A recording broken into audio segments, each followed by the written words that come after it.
여러분, 모든 생명에는 사명이 있거든요. 날아가는 새도 그렇고 길가의 풀도 그렇고 사명이 있습니다. 주님의 뜻이 있어요. 거기에 있게 하신 주님의 섭리가 있는데, 그렇다면 생명을 가진 우리는 얼마나 더 할까요? 그죠? 하나님이 우리를 창조하셨잖아요.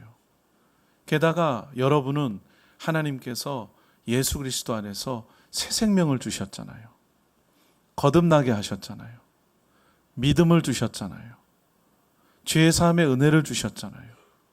천국 영생을 선물로 주셨잖아요. 믿습니까? 그러니 우리는 그냥 이 세상을 사는 게 아니라 분명한 하나님의 뜻이 있어서 지금도 호흡하면서 이 심장이 뛰면서 이 뜨거운 피를 내 혈관 속에 가지고 이 세상을 살아가는데 참 짧은 인생이죠. 그죠? 너무나 짧은 일생입니다. 과연 어떻게 살아가야 할까?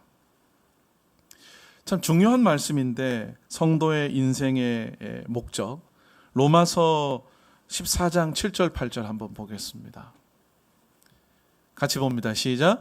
우리 중에 누구든지 자기를 위하여 사는 자가 없고 자기를 위하여 죽는 자도 없도다.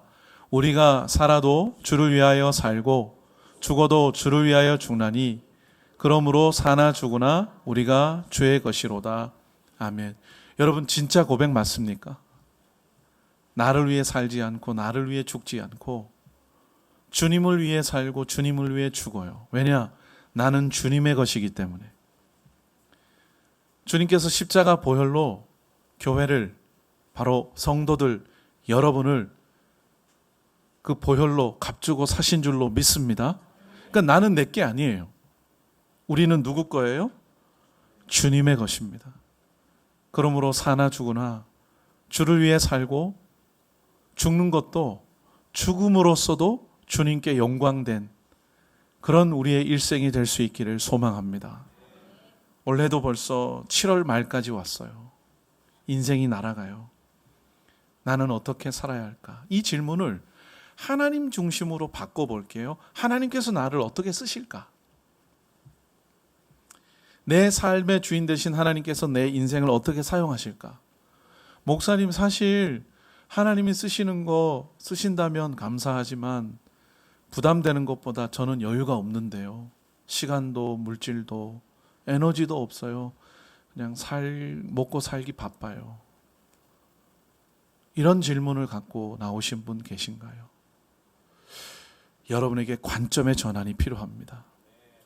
말씀을 통해 그 관점의 전환이 여러분에게 일어나기를 축복합니다. 그럼 우리가 예배를 마치고 새롭게 고백할 수 있을 거예요. 오늘 본문을 보면 하나님께서 들어 사용하셨던 한 사람이 나오는데, 그 사람의 인생이 터닝 포인트, 완전히 뒤바뀌는 순간을 볼 수 있어요. 그 사람은 누구냐면 사울이라는 사람인데 회심 사건이 기록이 되어 있어요. 사도행전에 그가 3번 자기가 회심한 거에 대해서 간증을 했는데, 첫 번째 그의 회심 그 순간을 보는 거거든요. 여러분, 사울, 우리가 사도 바울이라고 알고 있는 그 사람이잖아요. 신약 성경이 총 27권인데 그 중에 13권이나 쓴 사람이에요. 아, 사람이 어떻게 바뀌었길래 그렇게 하나님 앞에 쓰임 받게 됐을까? 굉장한 사람이었나 보네 라고 하지만 그렇지 않았다는 거 여러분 아시죠? 그가 회심하기 전에는 어떤 사람이었어요? 복음의 원수였어요. 교회를 핍박하던 사람이었어요. 그러니까 말로 표현하기는 어려울 정도로 그는 고약한 사람이었습니다. 근데 하나님께서 그의 인생을 완전히 뒤집어서 사용하셨는데, 자, 그러면 변화되는 그 장면을 우리가 다메섹 도상의 그 장면을 볼 건데, 이 변화의 과정을 본문에서 3가지 관점으로 보려고 해요. 1절부터 19절까지인데 10절부터 읽었지만, 나의 관점, 내가 보는 관점, 다른 사람들이 보는 관점, 그리고 주님이 보시는 관점입니다. 이 관점의 차이를 느끼면서 나의 관점과 사람들의 관점은 수준이 비슷해요. 근데 주님의 관점은 차원이 다르다는 것을 느낄 수 있습니다. 자, 이 전환점이 되는 초점에 기도의 시간이 있어요. 기도의 시간. 사울이라는 사람을 찾아라. 주님께서 아나니아에게 분부하시면서 11절 하반절에 주님이 이런 말씀을 일부러 언급하셨어요. 그가 기도하는 중이니라. 여러분은 지금 뭐 하는 중이세요? 예배 드리는 중이시죠? 예. 그 당시에 사울은 기도하는 중이었어요.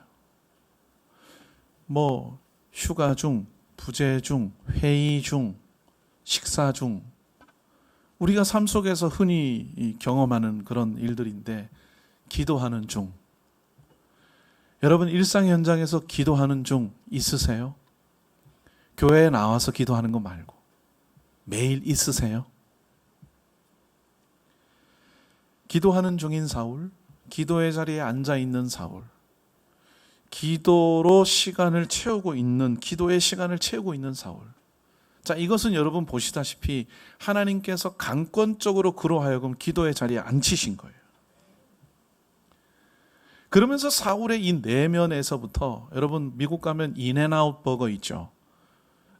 크리스찬인데 이게 굉장히 성경적인 거예요. 사람의 변화는, 기독교 영성은 항상 in and out이에요. out and in이 아니에요. 밖을 바꾼다고 안이 바뀌지 않아요. 안이 바뀌어야 바깥으로 드러나요. 열매. 그래서 항상 in and out. 내면에서부터, 사울의 내면에서부터 변화를 일으키셨어요. 비상하게 간섭하신 하나님의 일하심이었습니다. 하나님께서 여러분의 삶에도 지금 그렇게 역사하시고자 하실 수 있어요. 마음을 열고 겸손하게 하나님이 나를 다루실 때, 나의 내면부터 내 인생을 만지실 때 빚어가시는 주님의 손길에서 새롭게 되는 은혜가 있으시기를 축복합니다. 먼저 첫 번째는 내가 보는 관점의 한계입니다. 같이 한번 읽어볼까요? 시작. 내가 보는 관점의 한계, 영적 무지와 교만이라는 거예요. 나라는 사람이 보는 관점은 한계가 있어요. 영적 무지, 깨닫지 못한다는 거죠. 그리고 교만. 사울이 7장에 등장을 했는데 이때 뭐 하고 있었냐 하면, 여러분 전도자 스데반 아시죠? 사람들이 스데반을 돌로 쳐서 스데반이 순교하게 됐는데, 그때 증인들이 옷을 벗어가지고 누구 발 앞에 두었느냐? 사울의 발 앞에 두었어요. 사울은 이 스데반이 죽는 거 마땅하다고 생각하는 인물이었어요. 자, 그렇게 교회를 핍박하는 인물이었는데 9장에 다시 등장하잖아요. 1절부터 보시면, 근데 여전히 그는 살기가 등등한 인물이에요. 교회의 입장에서 보면 위험인물 넘버원. 사람들 잡아오려고, 예수 믿는 사람들, 복음, 그 도를 믿는 사람 잡아오려고 대제사장에게 편지를 써달라고 했어요. 다메섹 여러 회당에 보내는 편지. 내가 잡아올 권한을 부여해 달라는 거죠. 여러분, 사울이 왜 이렇게 행동하는 걸까요? 자기의 관점의 한계 때문입니다. 그 속에 갇혀 있으니까 복음을 깨닫지를 못하는 거예요. 예수님을 메시아로 인식하지 못하는 거예요. 그는 유대 율법주의에 빠져 있었거든요. 여러분, 유대 율법주의자들의 모습이 어땠습니까? 복음서에서 이 사두개인과 바리새인 중심으로 유대 율법주의자들을 예수님께서 엄청나게 책망하셨는데, 그들은요, 자기 의를 자랑하고 자기 행위를 드러내고 자기가 뭔가 노력하고 애써서 공로를 쌓아가지고 뭔가 신에게 인정을 받을 수 있는, 내가 구원에 도달할 수 있다고 생각하는 자력 구원 사상을 가지고 있었어요. 율법주의자들이, 유대 종교 지도자들이. 그런 영적 무지와 교만의 상태에 사울 역시 갇혀 있었다는 거죠. 길을 떠난 사울이 그런데 이 다마스커스에 가까이 이르렀을 때 갑자기 하늘에서 환한 빛이 비쳤어요. 깜짝 놀랄 상황에 그는 땅에 엎어졌고, 근데 뭔가 소리가 뚜렷이 들려왔어요. 사울아 사울아 네가 왜 나를 핍박하느냐. 이게 무슨 말인가? 누가 말씀하시는 건가? 도대체 알지 못했는데, 그래서 그가 반문했죠. 주님은 도대체 누구십니까?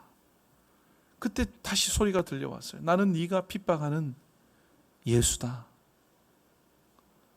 일어나서 성 안으로 들어가라. 네가 뭘 해야 될지 너에게 알려줄 사람이 있을 것이다. 그때 같이 있던 일행들은요, 소리는 들리는데 아무도 그 무엇도 보이지는 않았어요. 그러니까 청각적인 사건은 알겠는데 시각적인 사건은 모르는 거죠. 그들도 뭐 깜짝 놀라서 멍하게 서 있는데 사울이 땅에서 일어나서 눈을 떴지만 아무것도 볼 수 없었어요. 그래서 사람들 손에 이끌림 받아서 다마스커스로 갔는데 사흘 동안 앞을 볼 수 없었고 그 상태로 먹지도 마시지도 않았습니다. 그리고 그 사흘 동안 뭐 했다고요? 아까 봤잖아요. 뭐 하는 중? 기도하는 중. 기도하는 중. 여러분의 삶의 중요한 터닝 포인트도 말씀 붙들고 주님 앞에서 기도하는 중에 주님의 은혜로 여러분의 삶에 그 변화가 일어날 수 있습니다. 근데 기억할 거는 이 사울의 이 성경에 기록된 이 체험이 보편적인 건 아니라는 거예요. 그의 경험이 모두에게 적용될 수는 없어요. 주님, 사울을 이렇게 만나 주셨으니 저에게도 똑같은 사건이 일어나게 해 주십시오. 기도하지 마세요. 전적으로 하나님의 주권이에요. 하나님의 이 선한 뜻대로 행하시는 거예요. 그래서 건전한 신앙은 내 경험이나 체험 중심이 아니라 항상 말씀, 성경 중심인 줄로 믿습니다. 이게 바른 교회의 또 방향이잖아요. 그죠? 여기서 주목할 것은 이렇게도 무지한 사울의 관점이에요. 영적으로 교만했고 무지했지만 그게 무지하고 교만한 건 나는 모르는 거예요. 우물 안을 스스로의 힘으로 벗어나지 못하는 거죠. 근데 여러분, 사울뿐만이 아니라 모든 인간이 그래요. 왜냐하면 허물과 죄로 죽은 존재니까. 여러분, 죽은 존재에는 생명이 있어요, 없어요? 죄를 지어서 죄인이 된 인간은 죄 때문에 하나님으로부터 단절돼 있죠. 영적으로 죽은 존재죠. 영적으로 죽었으니까 스스로 깨달을 수 있어요, 없어요? 없어요. 스스로 하나님께 나아갈 수 있어요, 없어요? 없어요. 스스로 뭔가 할 수 있어요, 없어요? 없어요. 그러니 하나님이 찾아오셔야 됩니다. 하나님이 살려주셔야 됩니다. 하나님이 은혜를 주셔야 됩니다. 바로 이게 기독교의 은혜 사상이고 기독교의 성경적인 구원관이에요. 로마서 3장 10절부터 같이 한번 읽어봅니다. 인간론에 있어서 정말 중요한 부분이에요. 시작. 기록된 바 의인은 없나니 하나도 없으며 깨닫는 자도 없고 하나님을 찾는 자도 없고 다 치우쳐 함께 무익하게 되고 선을 행하는 자는 없나니 하나도 없도다. 내가 변화되는 거, 내 관점이 바뀌는 거, 전적인 하나님의 주권과 은혜와 능력인 줄로 믿습니다. 다음은 사람들이 보는 관점의 한계입니다. 같이 한번 읽어봅니다. 시작. 사람들이 보는 관점의 한계, 뭐와 뭐? 소문과 편견. 아까 내가 보는 관점의 한계는 영적 무지와 교만인데, 사람들이 보는, 보통 다른 사람들이 보는 관점의 한계는 뭐예요? 소문과 편견이라는 거죠. 소문을 누가 만들까요? 사람이. 뭐로? 말로. 근데 그 소문이 다른 사람들에게 뭐가 되기 쉬워요? 편견이 되기 쉬워요. 그 속에 갇힌다는 거죠. 자, 본문이 카메라를 이제 장면을 바꿉니다. 다마스커스에 아나니아라고 하는 주님의 제자가 있었어요. 믿는 사람. 근데 하나님께서 역시 그에게도 비상하게 간섭하셔서 환상 가운데 그를 부르세요. 아나니아야. 예, 주님. 제가 여기 있습니다. 주님을 믿는 따르는 제자니까 주님 시키시는 일을 해야죠. 그렇죠? 임무를 주셨어요. 너 일어나서 직가 곧은 길이라고 하는 거리로 가라. 거기 유다의 집에 다소 사람 사울이라는 자가 있는데 그를 찾아라. 그가 지금 기도하고 있는 중인데 아나니아라고 하는 사람이 들어와서 자기에게 손을 얹어가지고 시력을 회복시켜 주는 것을 그가 보았다. 네가 가면 그가 깨달을 것이다 말씀해 주셨어요. 그러면 주님의 종이면 어떻게 해야 되겠어요? 주님이 사울이라는 사람을 부르셨다. 그를 기도시키셨고 뭔가 하실 일이 있구나. 주님의 다 뜻이 있겠지라고 생각하고 네 주님 알겠습니다 하고 순종을 할 것 같은데, 순종을 해야 할 것 같은데 아나니아가 그렇게 했어요, 안 했어요? 안 했고 못 했어요. 왠 줄 아세요? 사람들의 말 때문에. 자기 귀에 들려온 사람들이 전해준 말, 사울은 어떤 사람이야? 내가 이때까지 들었던 소문 때문에. 주님이 지금 말씀하셨으면 이전까지 사람들이 어떤 소문으로 말로 자기 귀에 들려오게 했던지 그거 싹 지워버리고 주님의 말씀이니 순종하겠습니다 해야 주님의 제자예요, 종인데 그걸 못한다는 거예요. 왠 줄 아세요? 주님의 말씀보다 사람들이 전해준 소문이 더 크게 들리는 거예요. 그 사람들의 말이 내 속에서 울림이 돼가지고 왕왕 계속 편견과 선입관으로 내 속에 늪처럼 내 마음을 잡아당기고 있으니 주님의 말씀에 순종을 못하는 거죠. 그 속에 갇혀 있는 거죠. 여러분, 사울이라는 인물이 교회를 핍박했던 사람이니까 위험 인물이고 기피 대상이니까 아나니아도 그래서 꺼려지는 거예요. 나도 해코지 당하면 어떡하지? 나 붙잡아가면 어떡하지? 두려운 거죠. 주님이 분명히 그가 기도하는 중이다. 내가 다 뜻이 있는 거야. 너 보내는 거야. 그렇게 말씀하시는데도 안 되는 거예요. 그게 순종이. 그 문턱을 못 넘어가는 거예요. 턱턱 걸리는 거예요. 사람들의 말 때문에. 사람들이 이렇게 말했는데. 13절부터 같이 읽어봅니다. 시작. 아나니아가 대답하되 주여 이 사람에 대하여 내가 누구에게 듣는다고요? 여러 사람에게. 여러분, 이게 그러니까 주님 제가 한 사람한테 들은 게 아니라 뭐예요? 지금 자기 합리화하는 거예요. 여러 사람에게 듣사온즉 계속 그가 예루살렘에서 주의 성도에게 어떤 해? 적지 않은 해를 끼쳤다 하더니 여기서도 주의 이름을 부르는 모든 사람을 결박할 권한을 누구에게서? 대제사장들에게서 받았나이다. 대제사장들이 권한을 준 사람인데 대제사장들, 그러니까 주님보다 대제사장들을 두려워하고 있는지 모르겠어요. 지금 아나니아가.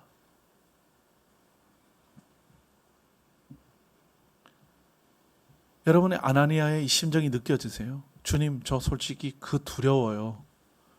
대제사장들도 힘을 실어줬잖아요. 많은 사람이 그렇게 얘기하던데요. 저 주님보다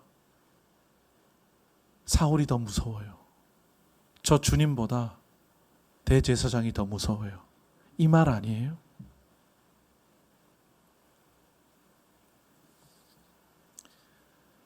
여러분, 성도는 누구를 두려워해야 할까요? Fear of God. 하나님을 두려워해야 되는 줄로 믿습니다. 근데 사람들의 말 때문에 그 소문이 편견이 되면요, 우리는 사람을 두려워하고요, 세상을 두려워하고요.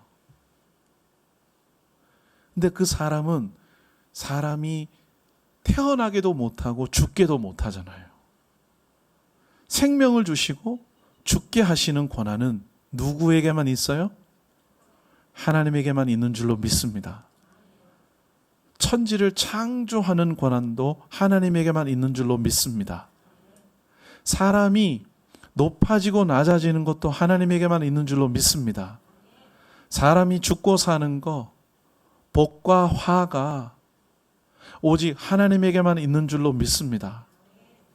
진짜 떵떵거리면서 잘 살 것 같아도 금방 죽을 수 있고요. 이제 끝이구나, 다 죽었구나 할 것 같으면서도 회복되어서 살아서 또 사명을 감당할 수도 있어요. 그렇게 행하시는 분이 하나님이신 줄로 믿습니다. 그러니까 세상 사람들은 사람들의 말에, 소문에, 그 편견에 선입관이 박혀서 갇히는 거 이해가 되는데 예수 믿는 사람들마저 이 성남의 위례에, 제가 사는 수원에, 또 사역한 하남에 수십만 명이 살지만 예수 안 믿는 사람은 알겠다는 거예요. 사람들의 말에 걸려서 두려워하고. 근데 예수님을 믿는데, 하나님을 믿는데, 진짜 믿는다면 하나님을 두려워하고 하나님의 말씀이 무거워야 되고 하나님의 말씀 때문에 내가 움직이든지 멈추든지 해야 되는데 하나님을 과연 두려워하는가? 아나니아도 주님의 제자였지만, 주님의 말씀을 듣지만 사람들의 말에, 소문에 갇혀가지고 그 편견 속에서 두려워하고 불안해하고 꺼려하고 주저하고 순종하지 못했어요. 여러분, 우리는 지금 어떤 모습입니까? 정말 사람들의 말이 아니라 하나님의 말씀을 무겁게 받아들이고 주님의 말씀이라면 가든지 멈추든지 순종하는 믿음의 사람 맞습니까? 우리 바른교회 성도님들은 그런 성도님들 되시기를 축복합니다. 마지막 세 번째, 주님께서 보시는 관점의 지평이 있어요. 내가 보는 관점은 영적 무지와 교만, 사람들이 보는 관점은 소문과 편견. 그러나 주님이 보시는 관점의 지평은 뭐와 뭐라고요? 읽어봅니다. 은혜와 섭리. 따라합니다. 은혜와 섭리. 은혜는 뭐예요? 뭐가 은혜예요? 받을 자격이 전혀 없는 사람에게 아무 조건 없이 거저 주어지는 선물이 은혜입니다. 아멘. 로마서 6장 23절에 죄의 삭은 사망이요 하나님의 은사는 그리스도 예수 우리 주 안에 있는 영생이니라 말씀하셨는데, 여기서 하나님의 은사는, 은사가 영어로 gift. 근데 번역하면 뭐예요? 선물이죠. 그게 바로 은혜입니다. 그러니까 죄와 사망에 걸린 죄인에게 하나님이 영생이라는, 천국 영생이라는 선물을 주시는 방식이 뭐냐? 은사의 방식, 은혜의 방식. 이게 구원은 은혜라는 것이죠. 믿습니까? 그리고 섭리라는 말이 뭘까요? 섭리. 보통 섭리라는 말은 세상에서 잘 안 쓰죠. 섭리라는 말은 사람에게는 해당되지 않아요. 왜냐하면 사람은 유한한 존재고 제한된 존재니까. 그 섭리라는 말은 무한하시고 광대하시고 전지전능하신 하나님께만 해당되는 단어입니다. 조정현 목사님과 제가 한 20년 전에 고든 코넬에서 같이 설교학 공부를 했습니다. 20년 전에. 20년 전에. 그러니까 오래된 친구 사이죠. 근데 그 근처에 매사추세츠주잖아요. 고든 코넬이 있는 곳이. 그 근처에 로드 아일랜드라는 곳이 있는데 거기에 이제 주도인 도시의 이름이 프로비던스입니다. 프로비던스가 번역하면 섭리라는 뜻입니다. 청교도들이 신앙의 자유를 찾아서 박해를 피해서 메이플라워를 타고 와서 딱 정착한 곳, 그곳이 뉴 잉글랜드인데, 그래서 하나님이 우리의 삶을 여기로 인도하셨다 해서 프로비던스라고 지은 거예요. 근데 이 프로비던스는 두 단어의 합성어입니다. 프로, 라틴 말로 하면 비데레라는 말이에요.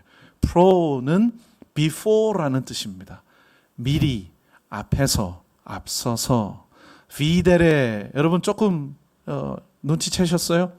비데오 뭐예요?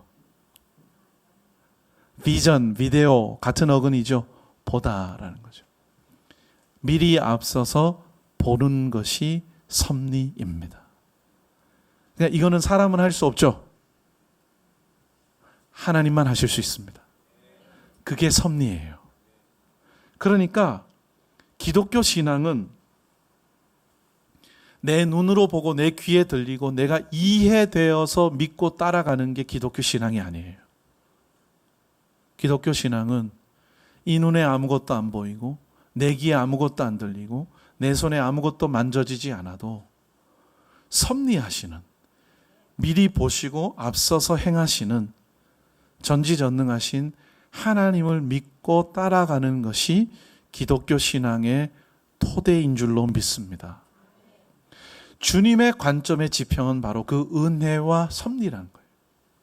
그러니까 내 삶과 역사와 세상을 내 관점에 갇히지 않고 사람들의 관점에 걸리지 않고 주님의 관점, 즉 은혜와 섭리의 지평으로 보려면 믿음이 필요해요.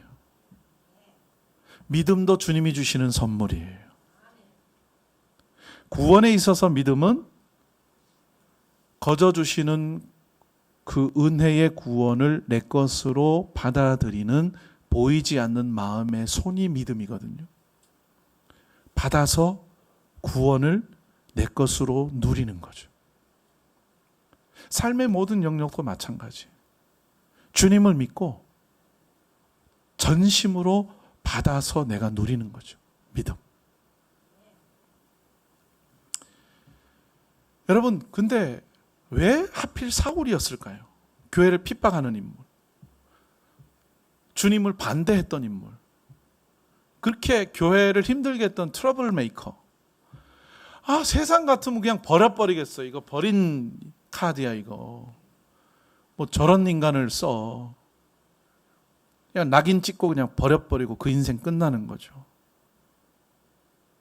아니 이 어두운 전력이 없는 사람, 과거가 깨끗한 사람, 지금 순종하는 사람, 지금 온유한 사람, 이미 주님 영광 위에 헌신한 사람, 그런 경력이 뚜렷한 사람, 그런 사람 불러서 주님이 사용하실 수 있잖아요. 근데 왜 하필 사울이에요? 왜 그 사울을 엎어서 뒤집어서 사용하시려는 걸까요? 주님의 그 뜻은 뭘까요? 몰라요. 성경이 침묵하니까. 근데 분명한 건 뭐예요? 그가 주님의 택한 그릇입니다. 주님의 주권입니다. 은혜로 부르셨고요. 섭리로 부르셨습니다. 나중에 알고 봤더니 이 사울이 가말리엘 문화에서 율법에 정통한 사람이거든요. 그래서 여러분 27권 중에 13권을 썼는데 이 바울 서신을 읽어보시면 Pauline Letters, 그래서 바울 서신 읽어보면 얼마나 이 사람이 라지컬한지 몰라요. 논리적이에요. 주님이 그를 그렇게 사용하신 거예요. 그 부분을 방향만 제대로 딱 바꿔버리면 나를 위해 살던 인생이 주님을 위한 인생으로 바뀌거든요. 이게 은혜와 섭리의 주님의 지평이었습니다. 은혜가, 압도하는 은혜가 임해버리니까 사도 바울이 그렇게 쓰임받게 된 거예요. 그 뜻을 당시 사람들은 모르죠. 아나니아도 의심스러운 눈초리로 했었는데 보세요. 지나고 나니까 다 주님의 그 거룩한 깊은 뜻이 드러나지 않습니까? 여러분, 어린아이가 엄마 아빠의 마음을 헤아릴 수 있어요, 없어요? 헤아리지 못해요. 여기 우리 청년들 계시죠? 20대, 30대 청년들 계실 텐데 여러분 50대, 60대 선배님들이 느끼시는 그 삶의 경험과 인생의 관점을 여러분 지금 알 수 있겠어요? 아마 들어서 이해가 될 것 같아요. 이 부분은 되지만 아마 잘 모를 거예요. 그 인생의 시기가 되어야만 알 수 있는 게 있어요. 그리고 여러분 막 배우기 시작한 이 초보자, 그 초보자가 완전 대가, 숙련된 그 대가의 그 깊은 뜻을 알 수 있어요, 없어요?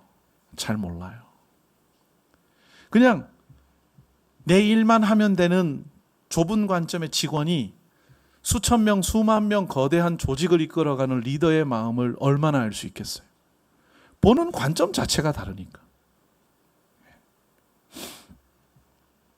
여러분, 이런 처음만 생각해도 차원이 다른 게 이런 거구나 알 텐데, 아니 피조물 인간이 창조주 하나님의 생각을 어떻게 알겠어요? 죄인 인간이 거룩하신 하나님의 생각을 어떻게 알겠어요? 인생 살아보니까 어렸을 때는 내가 못할 게 없는 줄 알았는데 살면 살수록 못하는 게 진짜 많네. 이해 못할 게 진짜 많네. 겸손밖에 남는 게 없어요. 믿습니까? 그러니 사울을 향한 하나님의 뜻이 주권이고 은혜고 섭리고 택한 나의 그릇이다. 아무 자격이 없잖아요. 사울. 그죠? 근데 우리도 아무 자격 없어요.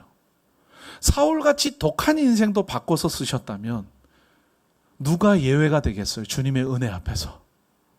그렇죠? 그 주님이 은혜를 부어주시면 안 바뀔 인생이 없습니다. 그래서 우리가 칼빈주의를 믿는데 그 중에 하나가 뭐냐면 불가항력적 은총이에요. 이 영어로 하면 irresistible grace거든요. 그 irresistible 하면 저항할 수 있다는 뜻이에요. 근데 그게 불가능하다. irresistible. 그러니까 하나님이 이 인생 변화시키시겠다. 사울 제일 안 바뀔 것 같은 사람인데 은혜를 딱 부어주시니까 그가 저항할 수 없이 인생이 바뀌어버리는 거예요. 주님이 그를 부르셔서 그렇게 사용하셨는데 우리도 마찬가지라는 거죠. 여러분 역사의 분기점은 주님이 이 땅에 오신 성육신 사건이죠. 그래서 BC와 AD로 나뉘죠. 근데 여러분의 인생도 뭐 카톡 프로필에 우리 만난 지 100일 됐어, 뭐 1000일 됐어, D 플러스 며칠, 뭐 그게 우리 인생에 뭐 중요하지만 진짜 내 인생의 분기점 BC와 AD는 뭐냐면 주님이 나를 찾아오신 거예요. 내가 은혜의 눈을 뜬 거예요. 내 인생의 주전과 주후가 있어요. 예수님 만나기 전, 예수님 만난 이후. 그 이전에는 내가 보는 관점이 전부였고 사람들의 관점이 휩쓸려 다녔다면 이제 그거 다 소용없고요. 주님의 관점, 은혜의 지평, 섭리의 지평, 그것만이 전부인 줄로 믿습니다. 여러분, 세상 관점으로 사람들은 여러분에게 계속 프라이스 태그를 붙일 거예요. 너는 몇 점짜리야? 너 학위가 뭐야? 너 연봉이 얼마야? 너 집의 평수가 뭐야? 너 타고 다니는 차가 뭐야? 들고 다니는 가방이 뭐야? 그거 좀 잘 보이려고 막 무리해가지고 혹은 페이크도 막 사가지고 들고 다니고 그러는 세상 아니에요. 그죠? 그 세상의 관점 거기에 끌려서 나도 그냥 나를 그렇게 보는 거예요. 다른 사람도. 근데 예수님 만나면 진짜 멋있는 게 뭔지를 알기 때문에 priceless, 값을 매길 수 없는, 나는 십자가 보혈 만큼의 가치야. 왜냐하면 하나님이 나를 그렇게 보시거든요. 나 너 그냥 보지 않아. 나는 그리스도를 통해서 너를 봐. 너의 가치는 그거야. 여러분, 그러면 내가 나의 가치를 매기는 병든 자존심을 내버리고요. 하나님이 나에게 다가오시고 안아주시는 참된 자존감을 그리스도 안에서 회복하게 되는 줄로 믿습니다. 여러분, 이지선 교수라고 아세요? 지금은 이화여대 교수인데 그 이전에는 한동대 교수였고 사회복지학 교수예요. 이분이 참 간증을 은혜롭게 하는데 이분의 인생이 이렇게 될 줄 아무도 몰랐어요. 자신도. 지금 사회복지학 교수하고 있지만 그 이전에는 대학 때는 이화여대에서 유아교육 전공이었어요. 유치원 선생님 할 사람이었어요. 4학년이었어요. 오빠하고 집으로 오는 중이었어요. 신호 대기 중이었어요. 음주운전 차가 와서 박아버렸어요. 차에 불이 붙었고 얼굴부터 온몸에 화상을 얼마나 입었는지 몰라요. 그때부터 지옥과 같은 치료와 수술과 투병의 시간이 지나갔는데 하나님이 놀라운 은혜를 주셨는데 가해자를 만나지 않았고 가해자에 대한 원망하는 마음을 갖지 않게 해주셨어요. 원망하는 순간 책임을 물으면서 상처를 계속 되새기면서 나도 더 힘들게 하거든요. 근데 그거를 안 하게 해주셨어요. 그리고 이전에 진짜 예쁜 얼굴이었거든요. 그리고 찬양팀, 찬양대 솔리스트였거든요. 근데 지금 얼굴은 옆에 초등학생 애들이 순진한 마음에 딱 보면 괴물이다! 이렇게 할 만큼의 얼굴이지만 이렇게 고백해요. 저는 이전의 얼굴, 지금의 얼굴 바꿀 수 있다고 해도 바꾸지 않겠습니다. 왜냐하면 이 얼굴로 제가 하나님을 위해서 할 수 있는 이 말이 많아졌기 때문입니다. 하나님이 나에게 이렇게 은혜 주셨다. 하나님이 내 삶을 이렇게 섭리하셨다. 그래서 그 은혜와 섭리의 하나님을 많이 말하면서 간증하면서 전하면서 살고 있어요. 그래서 영향력이 참 아름다운데 저는 이 간증하는 많은 분들 하면 할수록 좀 재탕 삼탕 되니까 좀 별로인 분들이 많은데 이 자매는 그렇게 많이 해도 처음 하듯이 참 은혜롭더라고요.